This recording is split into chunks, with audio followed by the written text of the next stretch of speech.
want to go over split squats today and some things I think about when I execute and coach split squats, right? So we're going to talk about the foot, the knee, and so the front knee and the back knee and how they should all relate together. And if you're coached correctly through these movements, your arch should naturally form.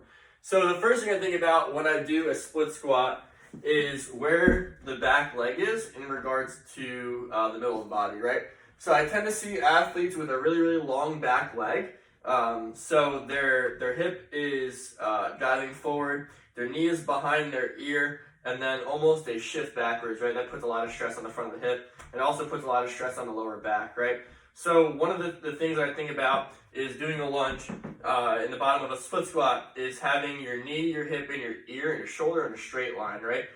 You'll also see, I know with myself, I do have, more of my tone is in my back. I tend to shift backwards, which again, if I hold a dumbbell here, I'm not putting strain on my core, I'm putting strain on my back, right?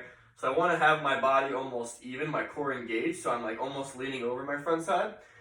From there, I just want to stand up straight, both legs straighten out at the same time, and then slowly come back down. But that your goal, it should be going down rather than either back to go forward, right? So you want to take pressure off that back hip by lining it up with your knee and your shoulder.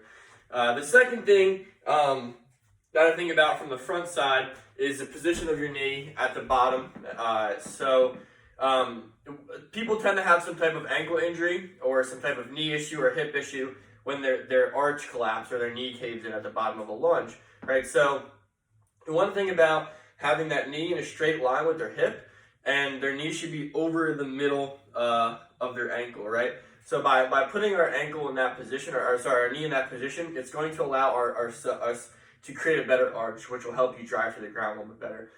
This also fires the glute, which takes pressure off of the knee, right? So again, from here, little reach, keep your knee out, and then resist it on the way down.